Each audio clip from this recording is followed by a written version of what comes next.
4 ऐसी बातें जो कार्तिक आर्यन के बारे में नहीं जानते। Early life.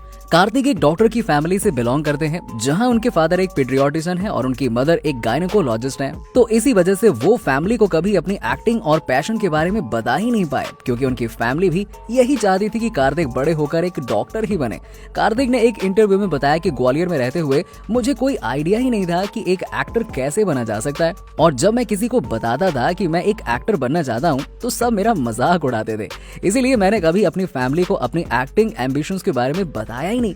कार्तिक ने जब अपनी स्कूलिंग खत्म की तो उन्होंने डिसाइड किया कि वो एक एक्टर बनने के लिए उन्हें किसी भी तरह से मुंबई शिफ्ट होना पड़ेगा। बस इसीलिए कार्तिक ने ग्रेजुएशन के बहाने मुंबई के DY पाटिल कॉलेज में as a BTech student admission ले लिया, और यहीं से कार्तिक के एक्टर बनने की जर्नी शुरू हुई। Struggle story.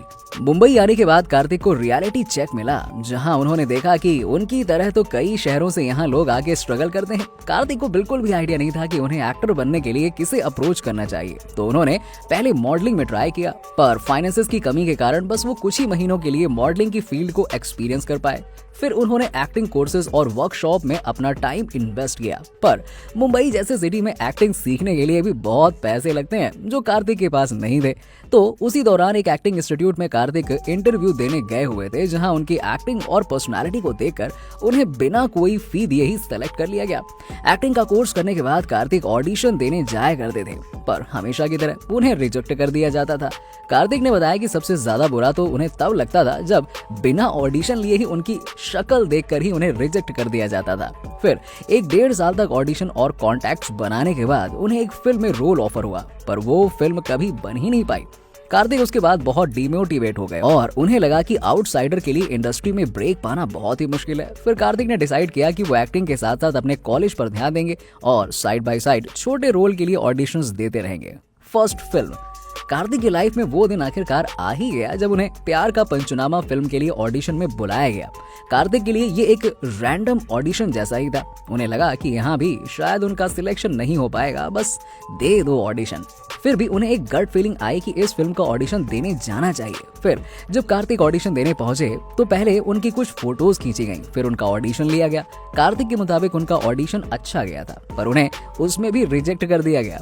ऐसे ही कुछ दिनों बाद कार्तिक की फोटोज पे कास्टिंग डायरेक्टर की नजर पड़ी और उन्हें लगा कि कार्तिक का ऑडिशन दोबारा लेना चाहिए। कार्तिक के कई ऑडिशंस लिए गए। फिर जब उन्होंने फिल्म का फेमस मोनोलॉग का सीन इनएक्ट करके दिखाया तो उन्हें फाइनली फिल्म के लिए सेलेक्ट कर लिया गया। कार्तिक उस दिन को अपनी लाइफ का सबसे स्पेशल दिन मानते हैं। ऑडिशन के सिलेक्शन की खबर कार्तिक ने अपने पेरेंट्स को बताई और कार्तिक जोर जोर से फोन पर ही रोने लगे। उन्होंने अपनी मदर को कन्फेस किया कि वो हमेशा से ही एक्टर बनना चाहते थे और पिछले 2 साल से वो उसी के लिए स्ट्रगल कर रहे थे।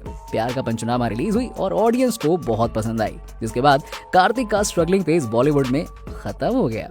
कंट्रोवर्सी। कार्तिक का करियर अभी किसी भी बड़ी कंट्रोवर्सी से दूर रहा है, पर रिसेंटली स्टारडम अचीव करने के बाद उनके और करण जौहर के रिगार्डिंग न्यूज आनी शुरू हो गई, जहां बताया गया कि कार्तिक को करण जौहर ने 3 फिल्म्स की डील ऑफर की थी, जिसमें से पहली फिल्म गुड न्यूज के लिए उन्हें ऑलमोस्ट फाइनल कर लिया गया था। पर ऑफिशियली साइन करने से पहले ही ये न्यूज लीक कर दी गई कि कार्तिक को करीना के साथ पेयर किया जाएगा। ह्यूमर्स का मानना है कि करण को ये बात बिल्कुल पसंद नहीं आई और उन्होंने कार्तिक को फिर फिल्म में नहीं लिया, क्योंकि कार्तिक को सपोर्टिंग रोल ऑफर किया गया था जो अब दलजीत दोसांझ प्ले कर रहे थे। कार्तिक से जब इस कंट्रोवर्सी के रिगार्डिंग पूछा गया तो उन्होंने कहा कि दैट्स ट्रू कि मुझे करण जौहर ने फिल्म ऑफर की थी, पर मैंने फिल्म को खुद ही रिजेक्ट कर दिया, क्योंकि मुझे लगा कि वो कैरेक्टर मुझ पर सूट नहीं करेगा। इसलिए मैंने फिल्म को रिजेक्ट कर दिया और उसकी बजाय मैंने लुक्का चुप्पी साइन कर ली। करण और कार्तिक के रिलेशन अब बहुत शॉर्टेड नजर आ रहे हैं, जहां कार्तिक करण के शो कॉफी विद करण में एज अ गेस्ट नजर भी आए, और कहना गलत नहीं होगा कि शायद फ्यूचर में कार्तिक धर्मा प्रोडक्शन की फिल्म में एज अ लीड रोल भी दिखाई दे। और भी ऐसी इंटरेस्टिंग वीडियोस के लिए देखते रहिए, हर उस चीज के लिए जो आप जानना चाहते हैं।